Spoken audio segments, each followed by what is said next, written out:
गाजीपुर से Subhash Kumar bureau chief की खास रिपोर्ट। सुहेल देव। भारतीय समाज पार्टी की समीक्षा बैठक पदाधिकारियों सहित विधायकों एवं कार्यकर्ताओं के साथ 2024 में होने वाले लोकसभा चुनाव की तैयारी।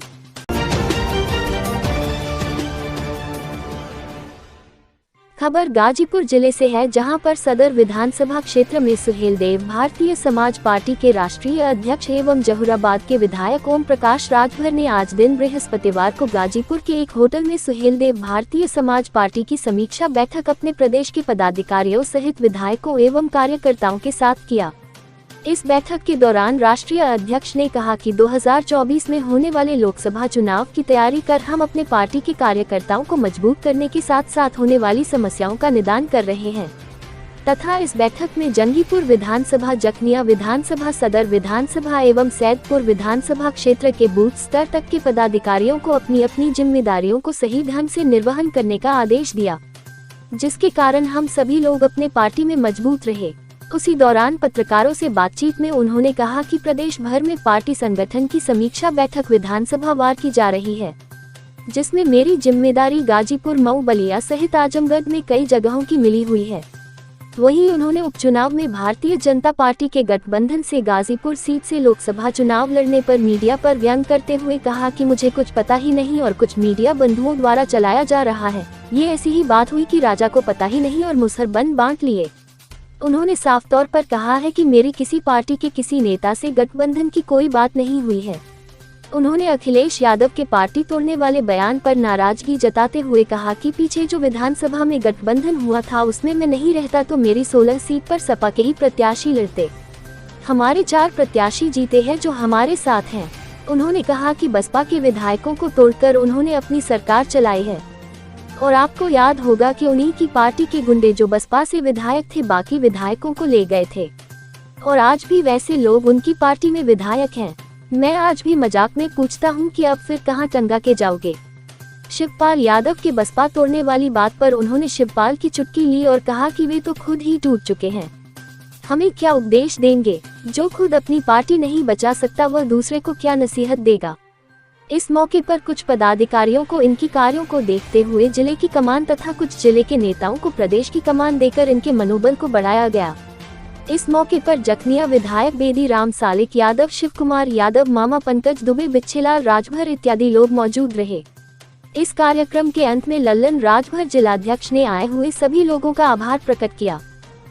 उन्होंने कहा है कि मैं पार्टी को तोड़ चुका हूं एक बार, वो तो खुदा टूट गए, उठा दूसरे को तोड़ेंगे। वो प्रगतिशील समाजवादी पार्टी बनाए और बेचारे ये इतना ताकतवर थे कि फिर समाजवादी पार्टी से चुनाव लड़े और पार्टी का विलय कर दिए। इतने लोगों को उन्होंने धोखा दे दिया। जो अखिलेश जी से नाराज लोग थे वही शिवपाल जी के साथ आए और शिवपाल जी फिर वहीं चले गए। अब उनका क्या होगा जो शिवपाल जी के साथ खड़े थे। अब तो बेचारे इधर के भी नहीं हुए। आपकी तस्वीरें भारतीय जनता पार्टी के बड़े लीडरों के साथ आजकल खूब वायरल हो रही है, इसके पीछे कहानी क्या है? देखिए, पुरानी फोटो है। हमारे कुछ पत्रकार भाई बड़े मास्टर हैं, पुरानी फोटो लगा देते हैं और कहते हैं कल मुलाकात हो गई बनारस। पुरानी फोटो लगा देते हैं जो हम उनके साथ 18 महीना रहे हैं। तो क्या लगता है नई तस्वीरें आने वाली हैं? अभी तो हमारी कोई बात किसी नेता से, किसी दल से नहीं है। हमारी देखिए अभी भी पहली प्राथमिकता है मायावती जी, सोनिया जी, नीतीश जी, अखिलेश जी, जयंत जी, ये लोग इकट्ठा हों। जिस दिन इनको महसूस हो कि राजभर की भी जरूरत है, 2 घंटा पहले हमको बता दें कि फला जगह हम लोग इकट्ठा हो रहे हैं, तो ओम प्रकाश राजभर उन 5 लोगों से पहले ही वहाँ पहुँच जाएगा। अगर भाजपा के खिलाफ जाना पड़ा तो भी जाएंगे? 100%। हम भाजपा के नाम रजिस्ट्री थोड़ा किए। कल मोदी जी, आपने पिछली बार जब बात हो रही थी तो आपने कहा था समाजवादी पार्टी से कि 5 सीट लोकसभा की लेंगे, तो अगला गठबंधन किसी से भी होगा तो क्या उन बातों पर आप अभी भी टिके हैं? क्यों नहीं, मांगे नहीं।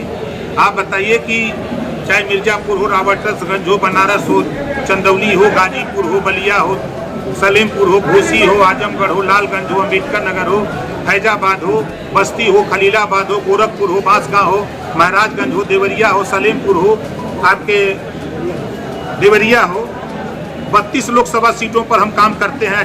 22 साल हो गया हमको, 21 साल।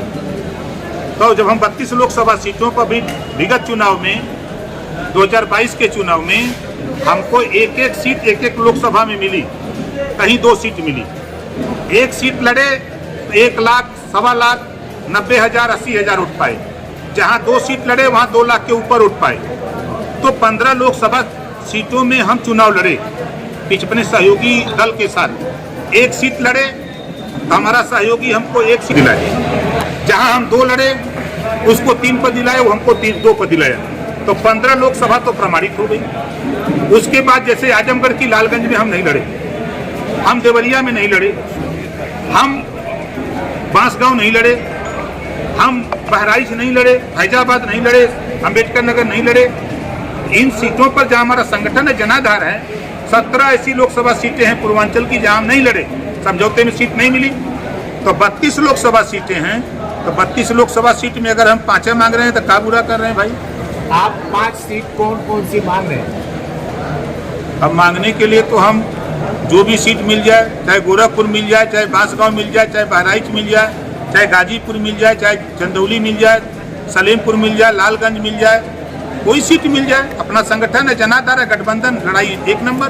प्रकाश जी, आप वरिष्ठ राजनीतिक हैं भारत के, उत्तर प्रदेश के। जिस तरह से महाराष्ट्र में राजनीतिक घटनाक्रम बदला है, उसको किस रूप से देखते हैं? नहीं, देखिए, एक चीज तो कहूंगा कि अभी हमारे देश के प्रधानमंत्री जी ने भाषण दिया, 70 लाख करोड़ रुपया एनसीपी पे आरोप लगा था, सभी लोगों ने देखा। और वही आरोपी महाराष्ट्र में सरकार में शामिल हो गया। कहाँ रह गई गारंटी? जिस गारंटी की बात हो रही है वो गारंटी कहाँ रह गई? हम तो साफ साफ कह रहे हैं, हम साथ में थे। हम तो जातिवाद जनगणना 20 साल से आपके बीच में कह रहा हूँ। आज कांग्रेस ने मान लिया ना कि जातिवाद जनगणना की आवश्यकता है। आज नीतीश जी ने मान लिया ना। मैं तो नीतीश जी को बधाई देता हूँ कि आपने बजट अलॉट कर दिया और आदेश भी दे दिया अपने प्रदेश में। लेकिन यही सूबे के मुख्यमंत्री रहे, चाहे अखिलेश जी हो, चाहे मायावती जी हो, चाहे कोई हो, किसी की हिम्मत नहीं पड़ी कि कोई बजट दे जातिवाद जनगणना के लिए। जब तक जातियों की गिनती नहीं होगी तब तक ना तो शिक्षा के लिए बजट, ना स्वास्थ्य के लिए बजट, ना रोजगार के लिए बजट, ना नौकरियों में हिस्सेदारी नहीं मिलेगी। भारत का एक स्टेट है तेलंगाना, केजी से पीजी तक 500 कॉलेज खोलकर 4 करोड़ आबादी में 2 लाख बच्चों को, गरीबों को निःशुल्क शिक्षा दे रहा है तेलंगाना की सरकार। लेकिन क्या है यूपी में? 2 स्टेट भारत में है, 300 यूनिट बिजली फ्री दे रहे हैं। क्यों नहीं उत्तर प्रदेश में हो रहा है? ये तो मैं डंके की चोट पे कह रहा हूँ। और उठा के देखिए, आधी आबादी महिलाओं की है। सुनने में आ रहा है कि बैठक कर रहे हैं, ये जिले के संगठन की समीक्षा बैठक हो रही है और ये काम पूरे प्रदेश में हो रहा है। इस बार इधर संगठन की जिम्मेदारी हमको 15 जिले की हमको खुद मिली है। जैसे कल मैं मऊ में था, आज गाजीपुर हूँ, कल आजमगढ़ रहूँगा, परसों बनारस, फिर अम्बेडकर नगर, फिर बस्ती करके फिर हम खाली हो जाएंगे, लखनऊ चले जाएंगे। फिर उसके बाद हमारी ड्यूटी 14, 15, 16, 17 4 दिन फिर लगी है। फिर उसके बाद 2 दिन के लिए गए, फिर 4 जिले की हमको ड्यूटी मिली। तो सभी अलग अलग जगहों पर पार्टी के संगठन की समीक्षा हो रही है। जो काम दिया जाता है पिछले महीने, उस काम में क्या प्रगति हुई, हमारे जिले के नेता, मंडल के नेता, प्रदेश के नेता इसको करते रहे। लेकिन इधर हमको लगा कि हमको गए संगठन की समीक्षा में ज़्यादा दिन हो गया, तो हमने अपने संगठन की समीक्षा का काम शुरू किया। आपकी पार्टी द्वारा यहाँ उपचुनाव लड़ने की चर्चा है, हालांकि कल आपने मऊ में खंडन किया, क्या कहें? कि ऐसा कुछ नहीं है, सिर्फ ये एक फिजूल की चर्चा हम कहते हैं। अब हमारी किसी दल के किसी नेता से कोई बात नहीं, कोई चीज नहीं, और हल्ला इतना तेज हो गया कि हम चुनाव के सूचना जारी नहीं हुई। चुनाव लड़ने का ऐलान भी अखबारों में आ गया, टीवी पर आ गया। वही हाल है कि राजा को पता ही नहीं, मुसहर वन बांट लिए। नेताजी अखिलेश यादव ने कल कहा है कि महाराष्ट्र की तर्ज पर वो आपके विधायकों को भी तोड़ सकते हैं। तो तोड़ने के लिए विधानसभा के चुनाव में उन्होंने हमको जो 16 सीट दी थी, शायद मैं नहीं होता तो सब उन्हीं की पार्टी से प्रत्याशी होती, उन्हीं की पार्टी के प्रत्याशी सब लड़े।